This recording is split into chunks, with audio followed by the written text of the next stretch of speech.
দেখো, বাচ্চাকে কিভাবে পুষ্টি দেবো, কিভাবে খাবার খাওয়াবো, এই নিয়ে আমরা সবাই চিন্তা করি। তাই চটজলদি বাড়িতে বানিয়ে নিলাম তোজোর জন্য খিচুড়ি আর ডিম ভাজা। ঘরে যা সবজি ছিল তা প্রায় সবই ছোট ছোট করে কেটে ভালো করে ধুয়ে নিয়েছি।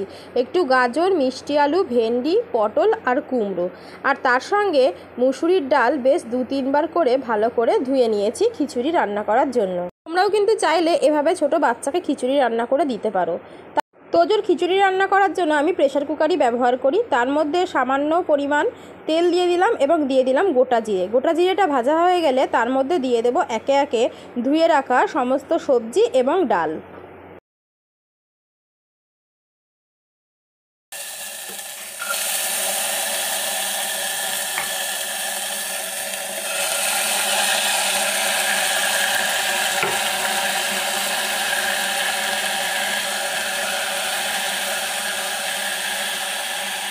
তারপর দিয়ে দেব পরিমাণ মতন সামান্য হলুদ, আর তার সঙ্গে অল্প একটু জিরের গুঁড়ো আর স্বাদ মতন নুন। আমি সবজিগুলো খুব একটা বেশি ভাজি না, অল্প সামান্য ভাজি।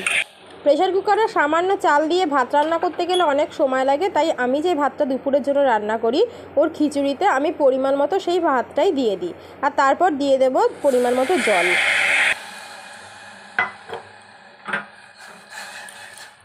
সমস্ত কিছু দেয়া হলে কুকারের ঢাকনা আটকে 3-4টে সিটির জন্য ওয়েট করি।